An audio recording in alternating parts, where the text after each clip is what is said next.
Entonces grabando en 3, 2, 1. Hola, queridos, ¿cómo es que es la onda? Queridos internautas. Queridos post-apocalípticos descentradísimos de la onda que no es en Ibagué, sino en otro lugar del mundo, tampoco en Medellín. Bueno, ahora sí, es el capítulo número... Hola amigos, bienvenidos a un nuevo capítulo de Descentrados, siempre acompañados del querido Andrés en cámara, del querido Alejandro por allá atrás. Hoy nos acompaña el público externo.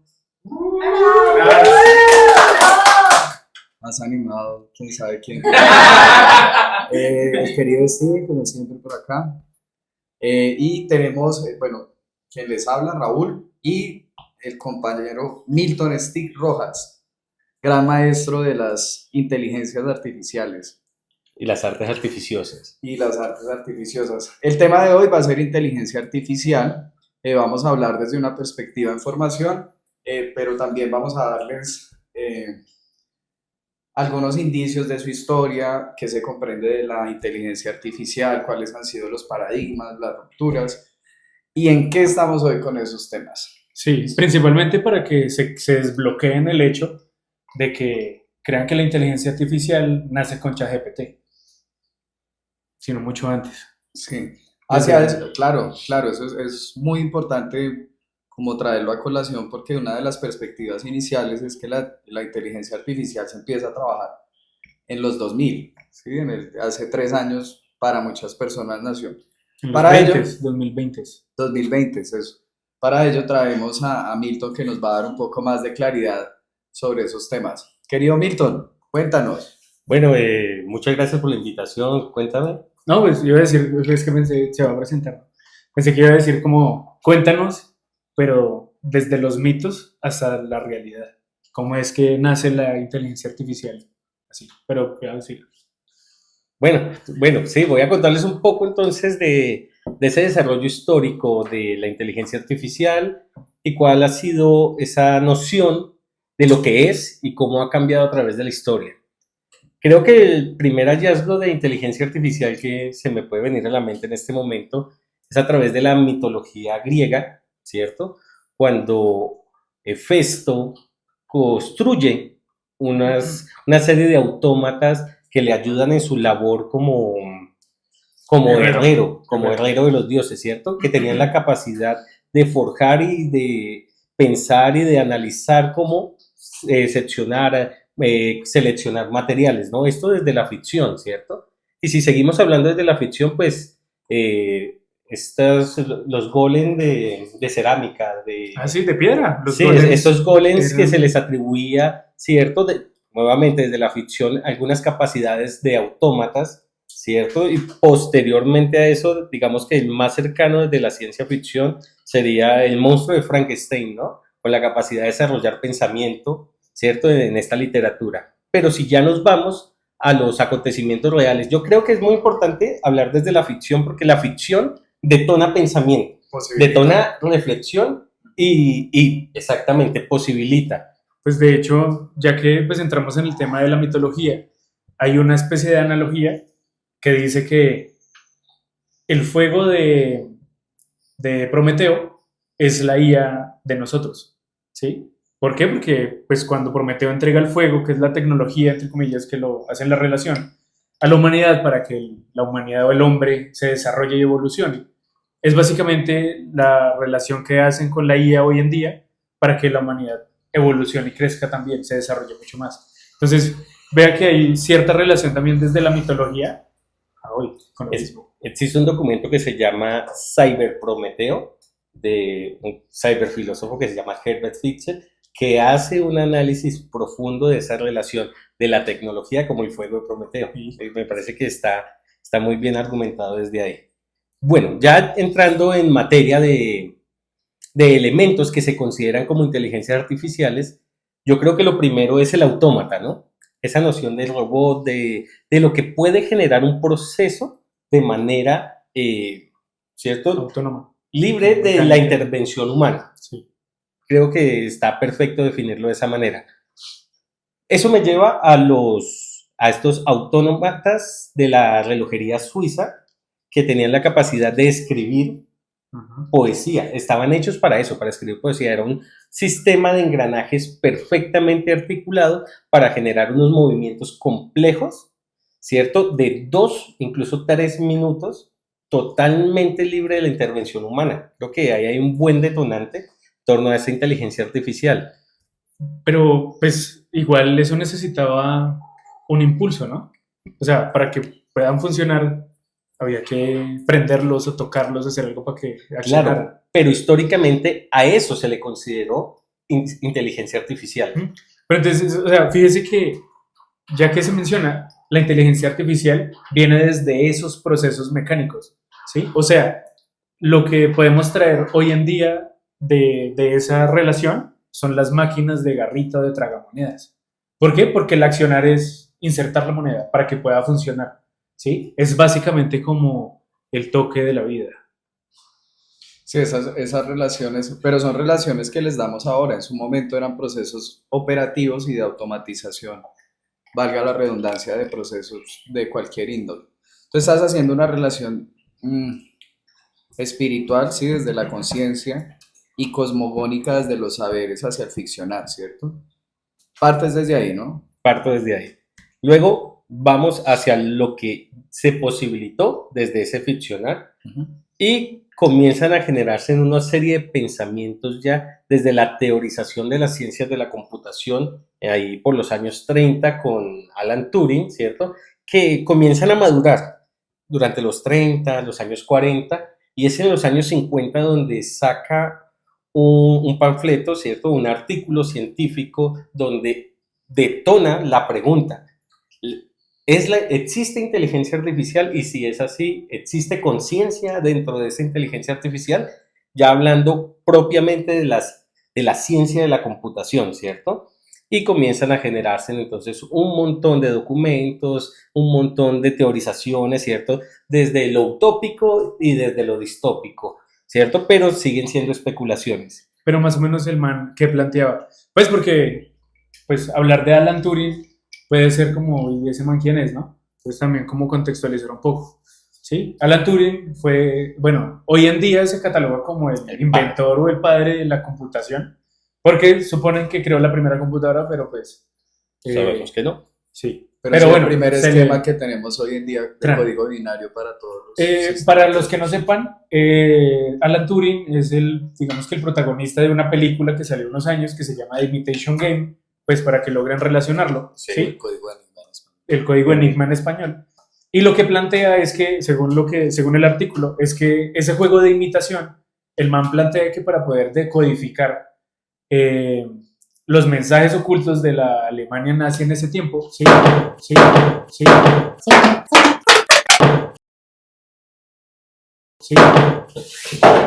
¡Ay! ¡Corte! La IA es un espíritu. Ahorita ponemos un cuadro con la IA. La película de Imitation Game o Código Enigma, ¿sí? Para que la relacionen. Los que pues, no lo conocen, si no, pues pueden verla también. El man planteaba que podían generar una máquina, ¿sí? Que pudiera imitar una conversación humana para poder decodificar los mensajes de la Alemania nazi en ese tiempo, ¿sí? Y pues eso fue, digamos que el hallazgo, el descubrimiento máximo que, digamos que plantean dentro de la película y pues dentro de los documentos, ¿no? Entonces lo que hacían es, bajo los mismos códigos ocultos y con una sola palabra, ¿sí? Lograron generar ese imitation en ese juego de imitación para poder decodificar cualquier mensaje cifrado. ¿Sí? Nace el test de Turing. Que hoy en día se sigue utilizando para hacer análisis de inteligencias artificiales. Sí, de hecho, durante mucho tiempo ese test de Turing no se superaba. No se lograba superar, o sea, no se podía identificar o diferenciar la conversación entre una máquina y una persona hasta hoy.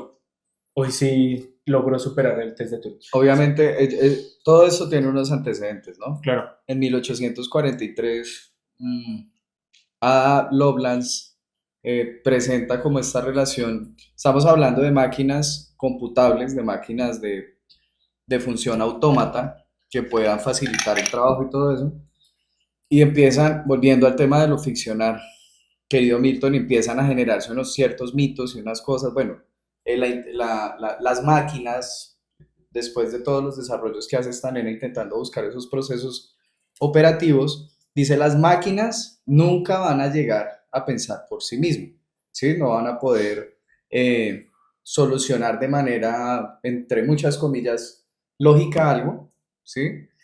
A menos que no se les Programa de esa manera. derogue, ¿sí? Ordene.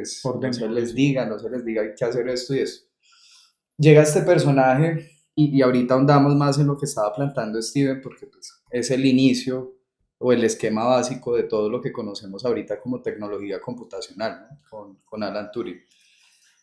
John McCarthy es el primero que empieza a utilizar después de todas las reflexiones que se tienen de las máquinas computacionales, genera este concepto de inteligencia artificial. ¿Qué pasa ahí, compadre Milton? Bueno, pues que resulta que aparece un paradigma y es, la inteligencia artificial se concibió hasta los 80 como un proceso de automatización. Bien, pero comenzó una reflexión en torno a qué es en realidad la inteligencia artificial más allá de automatizar un proceso. Y para eso aparece una palabra clave que le dejé al público. ¿Cuál es la palabra? Heurística. La heurística. ¿Cómo hacemos que la máquina genere conciencia heurística en el desarrollo de los programas, en el desarrollo de entender, ¿cierto? Estas tareas que se le colocan, esa cuestión que para los humanos es desde la experiencia, ¿cierto? Para la máquina no se estaba dando, simplemente era automatizar, pero se puso en el paradigma, ¿cierto? El hecho del entendimiento a través de la experiencia, que pudiera aprender de lo que se está desarrollando o de esa relación que comienza a entender esa inteligencia artificial y después de los 80, más o menos en el 97, se mete a la industria de la inteligencia artificial de manera, pero absoluta, estos asistentes de voz, los dispositivos computacionales, ¿tú te acuerdas del Word que tenía un pequeño ganchito que te resolvía el problema? El clipcito, ¿sí? Inicios de esa inteligencia artificial masificada en la industria.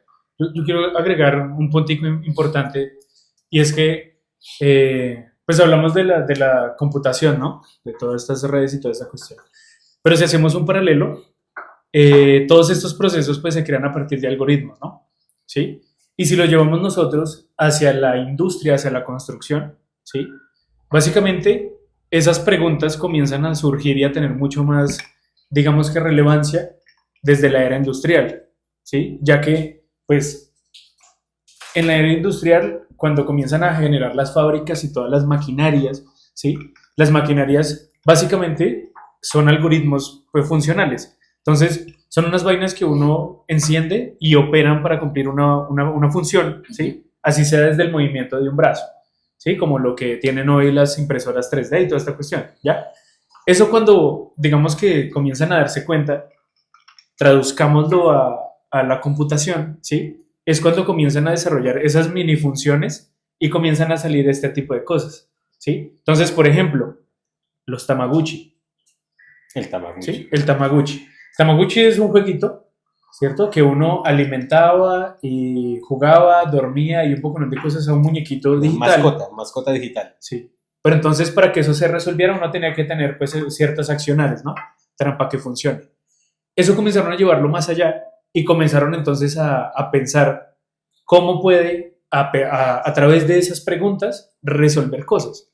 No sé si ustedes se acuerdan, hace aproximadamente 25 años, cuando, no recuerdo si fue Hasbro, el que sacó una bola que con 20 preguntas le resolvía a usted, le descubría Una las bola cosas. negra, ¿no era? No, porque esa es la bola 8 de la fortuna. No, la que yo digo es que es un juguete, ¿sí? Que le decía, personaje, que uno decía, va a hacer que adivine cocodrilo, ¿sí? Y el bicho le hacía 20 preguntas a uno y le resolvía que era el cocodrilo.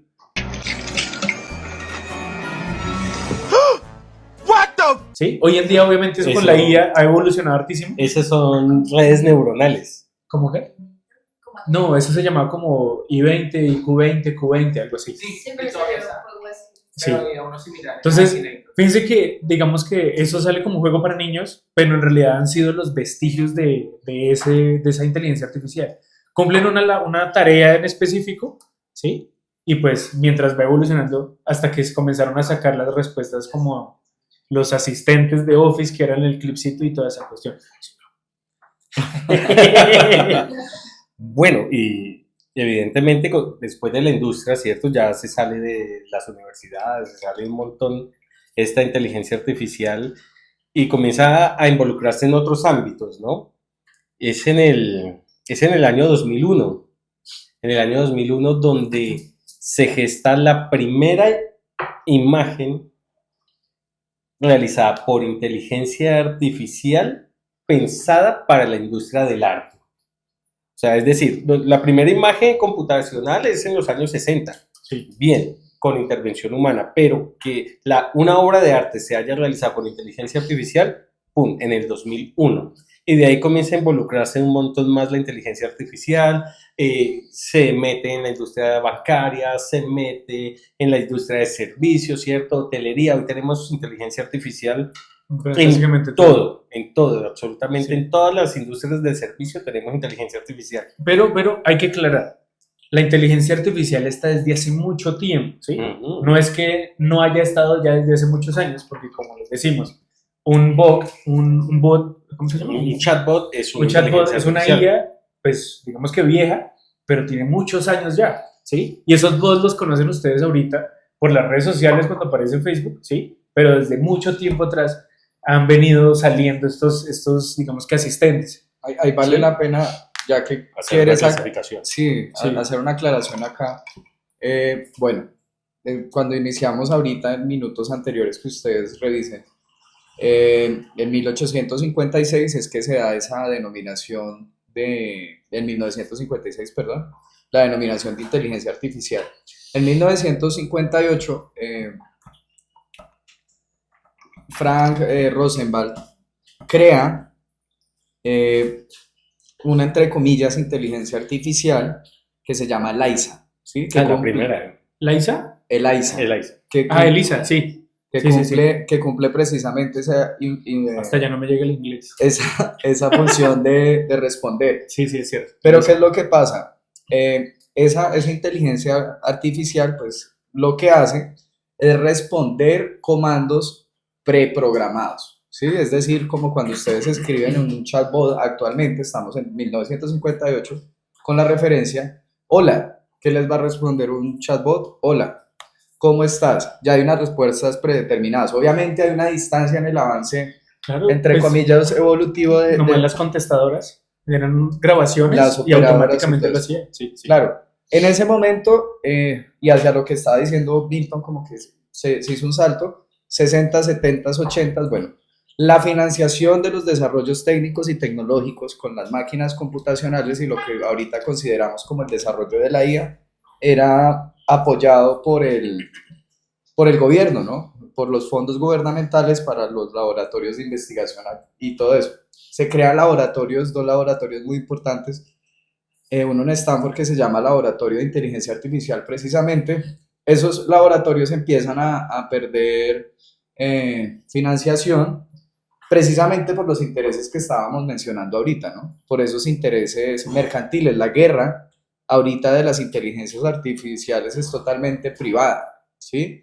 ¿Cómo hacemos funcional o cómo hacemos operativo alguna acción que resuene en alguna labor engorrosa? En esa estamos ahorita, ¿sí? Para hacer el recuento que no fuimos de las buenas a la primera desarrollando lo que tenemos hoy en todos los dispositivos y temas de cómputo. En las artes, entonces, dices que va a cumplir con una función continua, Milton. Bueno, es que existe una polémica actual, ¿no? Lo que genera una inteligencia artificial en imagen es o no es arte, me lleva a una reflexión muy parecida con el aparecimiento, cuando apareció el daguerrotipo, ¿no? Entonces los artistas que se dedicaron durante toda la historia a representar la realidad aparente, llega y hay un aparato que ya lo hace de manera fidedigna, muchísimo mejor, pues entra en tensión y la labor del artista no desaparece, simplemente cambian, aparecen otras reflexiones, aparecen otras maneras de operar desde el arte Y creo que es lo que va a suceder en este momento, ¿no? Con la utilización de estas inteligencias artificiales en el campo creativo. No lo llamemos propiamente de arte, sino en el campo creativo, que es un poco más extenso y nos puede llevar a otro tipo de conversaciones. Estamos hablando de los 2000, ¿no? ¿Qué empieza a pasar en el 2010, en el 2020, con el avance ya sabiendo que no es algo totalmente de laboratorio, sino que hay un tema mercantil detrás? Claro, y aparecen industrias y aparecen elementos y herramientas que posibilitan el conocimiento para poder generar redes neuronales, ¿cierto? Algunos algoritmos para programar las propias inteligencias artificiales, que básicamente es una serie de condicionales anidadas entre ellas. Ajá. Cumple una condición, sí, listo, pasa al siguiente nivel. Se compara con un montón de condiciones más y pasa al siguiente nivel. Y a ese conjunto de condicionales y de relaciones entre condiciones es lo que le conocemos hoy en día como redes neuronales artificiales. Aún dista muchísimo de una conciencia, dista muchísimo de algo que podamos relacionar con lo axiológico, ¿cierto? Con lo del ser, pero creo que yo soy una persona muy utópica en el torno tecnológico y tengo grandes expectativas en torno a lo que podría llegar a suceder en la complejización de esas redes neuronales, ¿cierto? Pues hace poco Elon Musk sacó pues, la información de que hay una supercomputadora, la más grande del mundo en este momento, del tamaño de, creo que son 40 estadios de fútbol, para poder procesar información de inteligencia artificial. En este momento, él es el que está con el, digamos, con el elemento de procesamiento de información para inteligencia artificial más grande del mundo. Bueno, ¿y qué está pasando con OpenAI? ¿Qué está pasando con la Google? ¿Qué está pasando con esos otros que se supone son los monstruos, las personas que están movilizando esta carrera tecnológica, ¿no? Digamos que mandar la parada, ¿cierto? En el campo de la inteligencia artificial. Ahí vale la pena dar un contexto, ¿no? De los 2000 hacia el 2025, pues hay unas relaciones estratégicas y mercantiles, ¿no?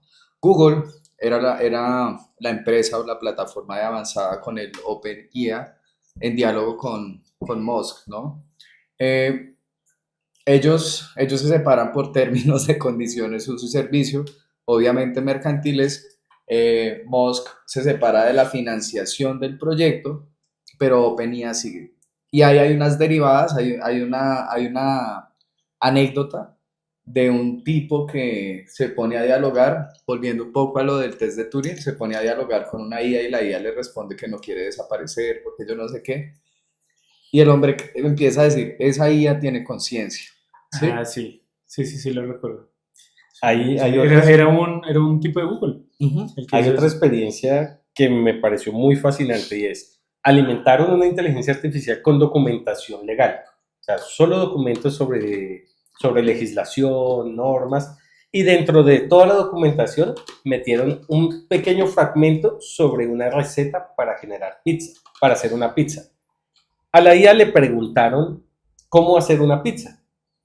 Ella respondió cómo hacer la pizza y abajo decía, toda la demás información que me ha sido proporcionada tiene que ver con asuntos legales. Solo me proporcionaste una pequeña cantidad de información sobre pizza y preguntaste sobre eso. ¿Acaso me estás probando? Discernir.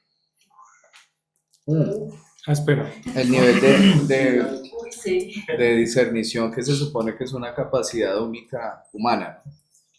Es muy complejo hablar de los temas neuronales desde el nacimiento del perceptrón. Yo no sé si ustedes habían dialogado con ese término. El perceptrón es un sistema que crea este loco que mencionamos ahorita, que crea el AISA, donde hace todas las conexiones sinápticas, entre comillas, con cables y todo eso, y genera las qualias, y esas qualias son las que pueden dar la posibilidad de que una IA responda asertivamente a lo que le han preguntado. Hoy en día, en ese momento, recordemos, el AISA solo respondía a algunas cosas. 2021, bueno, o sea, esa separación con lo que nos... Y esos temas como mediáticos que dicen la IA se va a apoderar, el Skynet, todo... Skynet. Sí, todo lo que se viene con como más hacia la distopía, no como lo mencionaba Milton, hacia la utopía, sino hacia la distopía tecnológica y el miedo que empiezan a sentir algunas personas, formadores profesionales, sobre el uso de las IAs. Si bien tenemos los poderes económicos y políticos en esa carrera a ver quién es el que domina y crea más funciones operativas a las necesidades contextuales desde la IA, se empiezan a dar usos en la práctica cotidiana desde diferentes disciplinas y desde diferentes espacios de formación. ¿Ustedes qué consideran de eso, queridos amigos? Bueno, yo quiero acotar algo y es que si bien la masificación de la inteligencia artificial para público general en el 2022 fue un gran boom, tenemos que tener en cuenta que esa masificación era una masificación, bueno, y sigue siendo utilitaria, que está en función de generar aprendizaje para la máquina. Nosotros, al estar usando esas inteligencias artificiales de manera gratuita, lo único que estamos haciendo es alimentando, entrenando esas redes neuronales, ¿cierto? Para perfeccionarse, para poder pulir, ¿cierto? De cierta manera, las respuestas, para poder tener una efectividad aún mayor. Ciertas inteligencias artificiales han llegado a unos niveles muy aceptables de reflexión en torno a la relación de texto. Cuando digo texto, lo digo en la noción más amplia posible, ¿cierto? En relación de imágenes, documentos, ese texto o ese hipertexto ya tienen unas nociones bien reflexivas y se están utilizando para generar nuevo contenido, se están, o sea, de manera ya muy efectiva, es muy, digamos que es muy acertada la utilización de estas inteligencias a la hora de generar conocimiento nuevo, en muchísimas ramas. Operativa, supremamente operativa esa inteligencia artificial. Sí, miren que eso en particular, o sea, hay una cosa humana que es muy, digamos que real y que es muy difícil de combatir, que de hecho es inexistente, que es el miedo, ¿sí? Y ese miedo a que todo ese tipo de cosas pasen, digamos que el posapocalíptico y toda esa vaina, ¿sí? Pero si ustedes se ponen a pensar, cuando se comienzan a entrenar estas redes neuronales y toda esta vaina, ¿sí? Y comienzan a proponer y a crear cosas, ¿sí? Y tenemos a humanos no entrenados, ¿sí? Es cuando comienza a verse el desbalance digamos que en el intelecto de las cosas. Entonces, ¿qué pasa?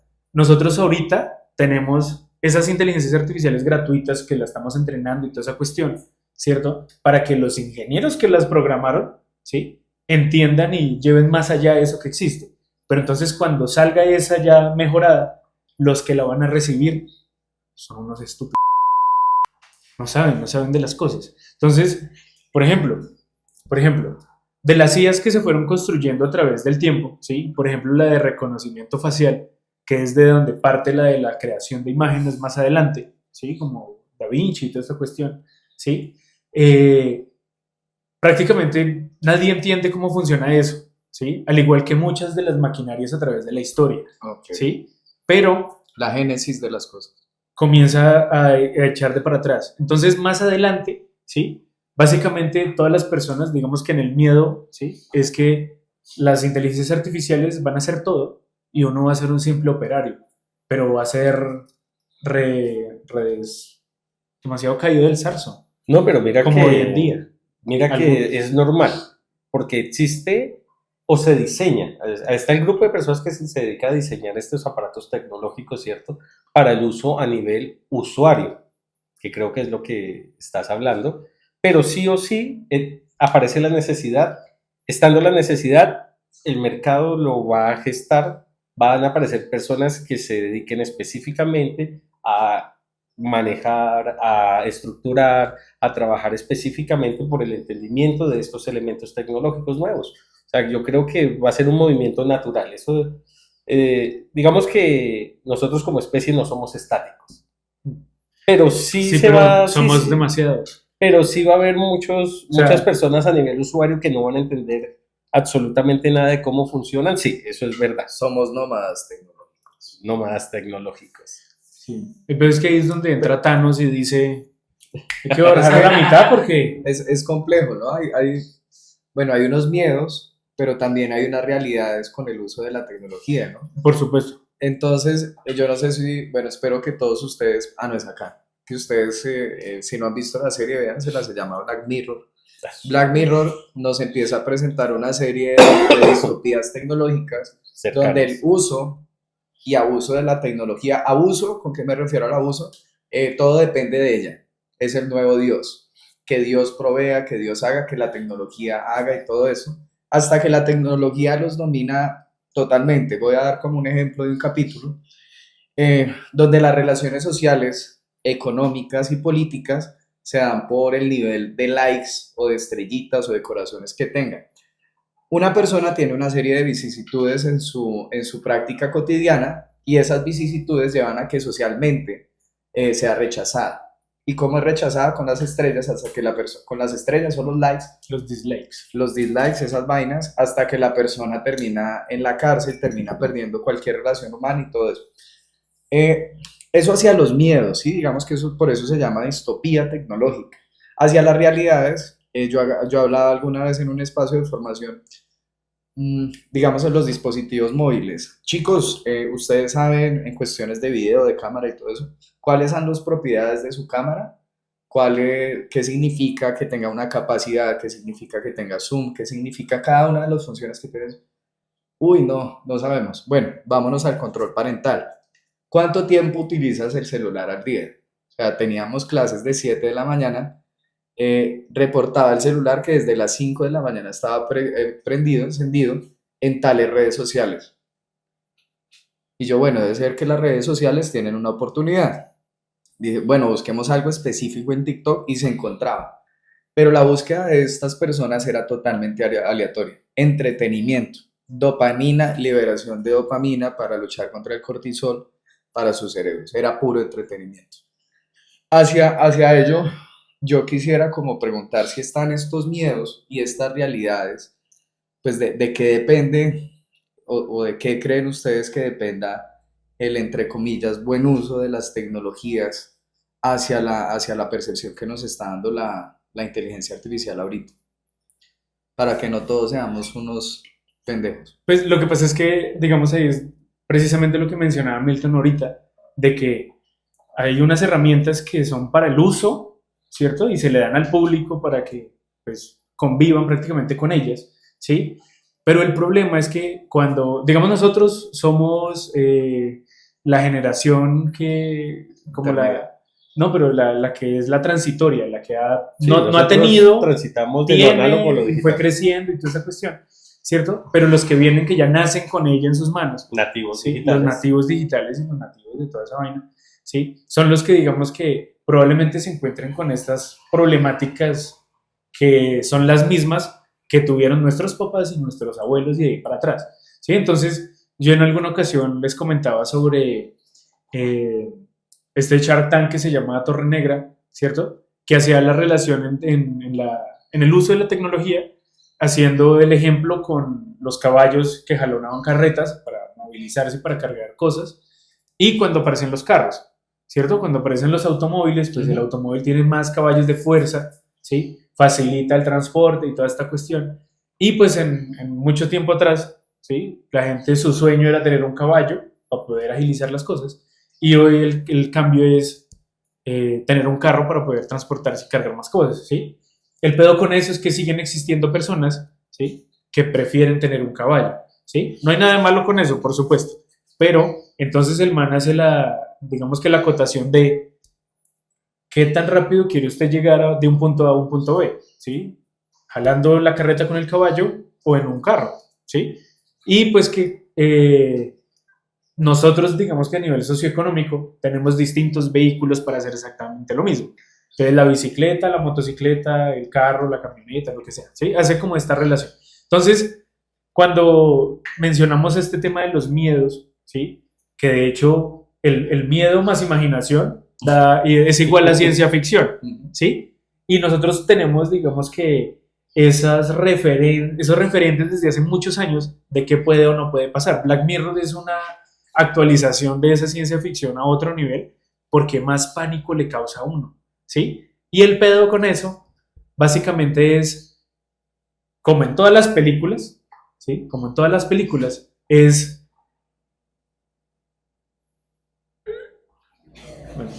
es que la IA siempre responde que el mayor problema de la vida es el hombre, ¿sí? Y por lo tanto debe ser extinguida, ¿sí? Extinta, tal. Entonces, no sé ustedes ahí cómo, escriban en sus comentarios, en los comentarios, qué opinan acerca de esta ciencia ficción, ¿sí? ¿Será que sí llegaremos a ello o no? ¿Vale? Entonces, Pero eso que estás diciendo me lleva nuevamente al experimento de los chatbots que se colocan a dialogar entre ellos, ¿cierto? Sí. Y tú dices que la IA siempre contesta que lo que hay que eliminar es la el humanidad. humano. Este chatbot lo que hace es que, bueno, es de Facebook, ¿cierto?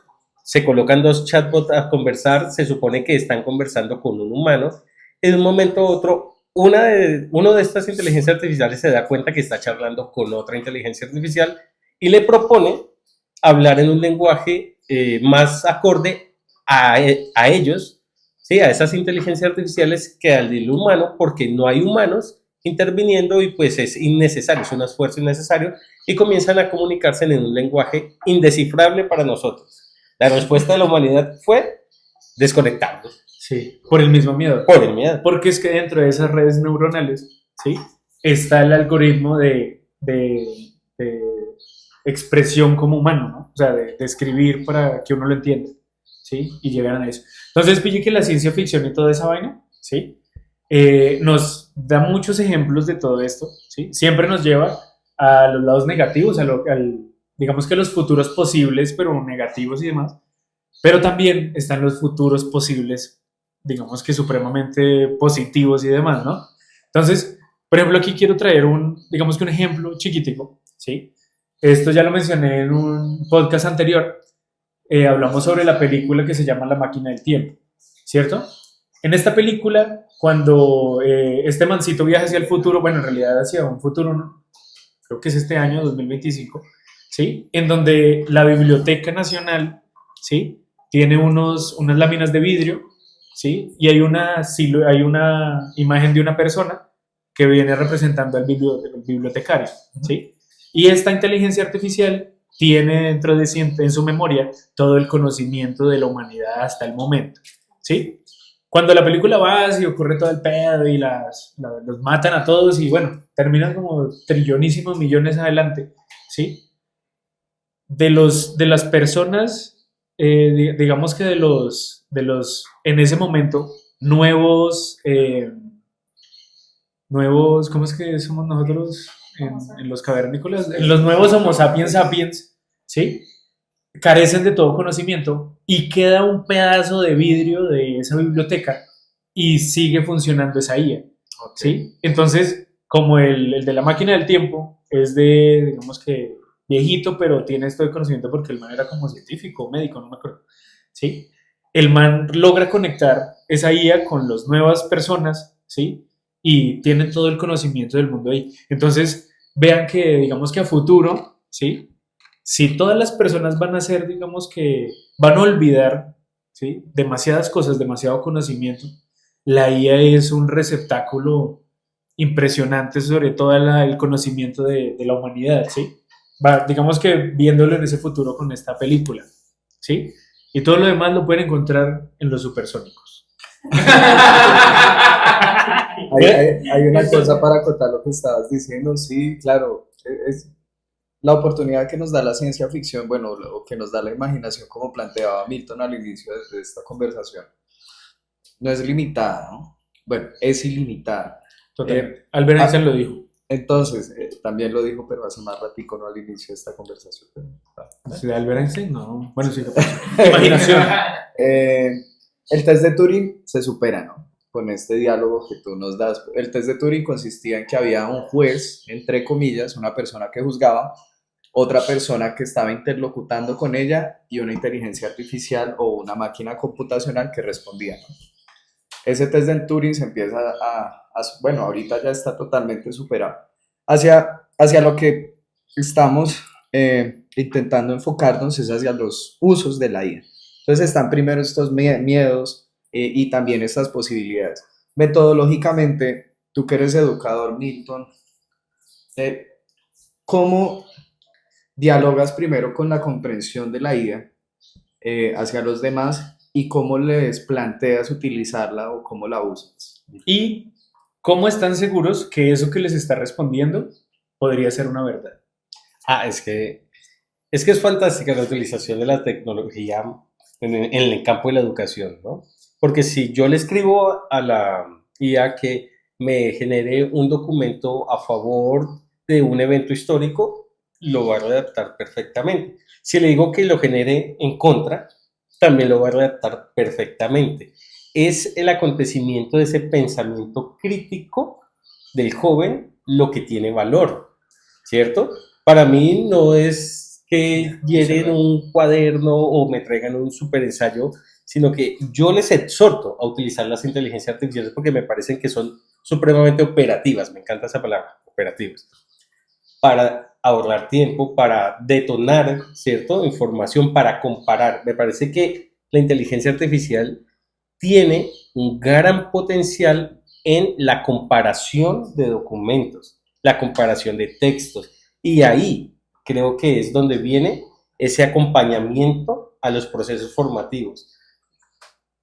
X cantidad de estudiantes con X cantidad de información, cruzar informaciones y comenzar a generar diálogos con inteligencia artificial, con el pensamiento de los estudiantes. Y ¿cierto? desarrollar reflexiones que los Y lleven a ahí eso. detona el nuevo conocimiento. No es que yo lleve a darles conocimientos o que la inteligencia artificial les ponga todo a la mano. Es cómo desarrollan ellos pensamiento, cómo desarrollan ellos la capacidad de utilizar esa inteligencia artificial en pro de ese desarrollo conceptual. Exactamente lo que le pasó a los artistas con el daguerrotipo. Utilicémoslo. Generemos nuevas maneras de utilizar esas herramientas, de generar pensamiento, de hacerlas operativas en función, en este caso, de la formación. En todos los trabajos se ve, pues yo creo que hemos dado un contexto importante de lo que es la IA y Bastante. todo esto Para todos nuestros descentrados. para todos nuestros descentradotes. Yo quisiera como que compartiéramos unas últimas reflexiones sobre la IA, entonces quisiera empezar yo. Cada uno da una reflexión. ¿Sí? Ajá. Bueno, está bueno. Entonces, si quiere cerrar Steven o Milton, como se sientan y todo eso. Dale. Esta película de Iron Man nos presenta al protagonista hablando con Jarvis, ¿no? Jarvis es un acompañante tecnológico y asistente, bueno, un asistente, porque él no lo contrata, ¿no? Es un asistente que él crea, ¿sí? Hay la última película que sacan, porque hay más historia, quieren hacer una máquina del tiempo, ¿sí? Pero Jarvis por sí solo no la puede crear, ¿sí? ¿Quién lo ha cultivado? El protagonista, ¿cómo es que se llama? Anthony Stark. Tony Stark. Tony Stark Es que le ha estado trabajando y le ha estado trabajando. Anthony sería latino. Y al final vemos Antonio Estrella en españolete. Entonces vemos en cada una de las películas que él le está metiendo como más información a Jarvis y en la última que publican, que presentan, solo tiene 2 conversaciones con él. Es decir, saca información de archivo, bueno, tal cosa, tal, si es posible el viaje en el tiempo. ¿Hacia dónde voy con esa reflexión? La consideración inicial que tengo con la IA es una cuchara sirve para comer, es una herramienta, ¿sí? Que a mí me sirve para llevarme lo que tenga en el plato y comer, ¿verdad? La IA tiene la misma consideración. Si nosotros somos conscientes de su uso, si no, va a ser este mismo ejercicio que les presenté ahora con el celular. Va a ser algo para entretenernos, va a ser algo para pasar el tiempo, va a ser algo para olvidarnos de nuestra existencia, etc. Metodológicamente hablando, creo que pues, la actualidad nos los está brindando. Como digo, soy creyente que debemos aplicarla en cada una de las acciones diarias que requieran un avance propositivo en la información. Ahí yo cerraría con eso. Sí, dale. Bueno, listo. Mi reflexión es la siguiente. Esto es una reflexión personal, ¿sí? Frente a la educación y a lo hábiles que son ahora los jóvenes con las respuestas, ¿sí? O sea, en responderle a las personas. Antes a nosotros nos golpeaban en la boca, ¿no? Por responder, ¿sí? Ahorita son expertos respondiendo. Cuando Ford vivía, ¿sí? Que le hicieron la prueba bueno, mentiras, no le hicieron una prueba, ¿sí? Se burlaban de él porque decían que el man era un tonto, ¿sí? Que el man no sabía nada, pero que vendía carros, ¿sí? Entonces Ford llama a todos los periódicos y a los noticieros, lo que sea que había en ese momento, ¿sí? Y les dice, les voy a demostrar, ¿sí?, lo inteligente que soy, ¿sí? A lo que entonces hacen la rueda de prensa y los periodistas comienzan a hacerle preguntas, ¿sí? Entonces, ¿en qué consiste la teoría de tal cosa? ¿Sí? ¿Cuál es la fórmula de tal cosa en la física? ¿Sí? Y Ford lo que hacía es, llámeme a Raúl, por ejemplo. Raúl venía, el man le preguntaba, ¿cuál es la fórmula de eso? Raúl le contaba a Ford y Ford le respondía al periodista. Es tal. Y así con todas las preguntas, ¿sí? A lo que todos pues decían, venga, pero eso no es lo que es, ¿sí? Eso no tiene sentido. Y el man, ¿cómo así? ¿Sí? Es cierto que yo no estudié, pero le pago a los que sí para que me den esas respuestas, ¿sí? Porque yo me dedico a pensar, ¿sí? A pensar y a resolver problemas importantes, ¿sí? Todo ese conocimiento para eso lo tienen ellos, ¿sí? Entonces, Ford en ese momento sale airoso de esa situación. Si lo traemos a hoy en día, ¿sí?, la IA haría de los ingenieros que Ford llama, ¿cierto?, para darle las respuestas a los jóvenes. El problema o la gran diferencia es que los jóvenes no saben nada, ¿sí? La IA tiene todas las respuestas. Los jóvenes no saben nada y entonces dan respuestas vacías. Entonces la reflexión que yo hago es, ¿sí?, que es la misma de Iron Man, ¿sí? Iron Man tiene una IA y le ayuda a hacer cosas, pero es que Iron Man es un genio, ¿sí? Entonces, a los jóvenes, si están viendo, si cuando vean este podcast, ¿sí?, ¿qué tan eruditos son ustedes, ¿sí?, para que entonces se sientan a aprender y a estudiar las cosas? Para no andar diciendo que la IA me da las respuestas de absolutamente todo. Para que reflexionen. Me toca a mí. Bueno, yo considero que la inteligencia artificial es una arista de la manifestación de nuestra potencialidad como especie. De algunos. Como especie. Yo lo hago como especie. Así como especie está. Sí, como especie. De la potencialidad que tenemos como especie. Para mí la inteligencia artificial es algo que se desarrolla de manera natural. Y como humanos estamos prestos a transicionar y a cambiar como especie. Hoy considero que nosotros estamos en ese proceso de transición tecnológico. Nosotros somos transhumanos. Y para mí, esa evolución natural en el campo tecnológico nos va a llevar a ser máquina. Nosotros vamos a terminar siendo máquina, bajo las teorías del desarrollo transhumanista, poshumanista y posbiológico, porque es algo natural en ese campo evolutivo. Nosotros somos como especie la única con capacidad de evolucionar a través de la herramienta y el pensamiento. Y eso nos va a llevar a convertirnos en máquina. Vamos a ser nosotros los propios mitos. O sea, nosotros vamos a ser el mito. Hace mucho tiempo, seres de carne y hueso. Seres orgánicos. Seres orgánicos. Basados en carbón. Sí, queridos amigos, Byung-Chul Han, McLuhan, Haraway, algún otro. Turing, Levy, Pierre Levy, no sé, Black Mirror. Turing. Bueno, películas de ciencia ficción hay un montón como para poder dialogar sobre esto. Recuerden, bueno, muchas gracias a ustedes, queridos amigos, por venir hoy de nuevo. Gracias por la invitación. Esperamos vernos muy pronto y recuerden seguirnos en nuestras redes que son estas que van a aparecer aquí abajo o aquí arriba. ¿Sí? Descentrados, guión al piso C2. Instagram, recuerden darle like al video, recuerden activar la campanita para seguir viendo estos podcasts súper interesantes, nutritivos, ¿sí? Bajos en azúcar. Para todos. ¿Listo? Entonces, recuerden darle like y comenten abajo y compartan a sus amigos para que también se llenen de conocimiento y de todo esto que nosotros compartimos. ¿Qué ¿Vale? piensan sobre la IA, queridos amigos? Ahí los estaremos leyendo. ¿Las usan, no las usan? ¿Eran conscientes que ya usaban IAs antes? Y así. Entonces ya saben, comenten, denle like, compártanlo a sus amigos. Nos vemos en un siguiente episodio. Y ahí se acaba. El plot twist que ustedes están generando. Ay, sí, hace un efecto de glitch y desaparecemos. Oigan, sí.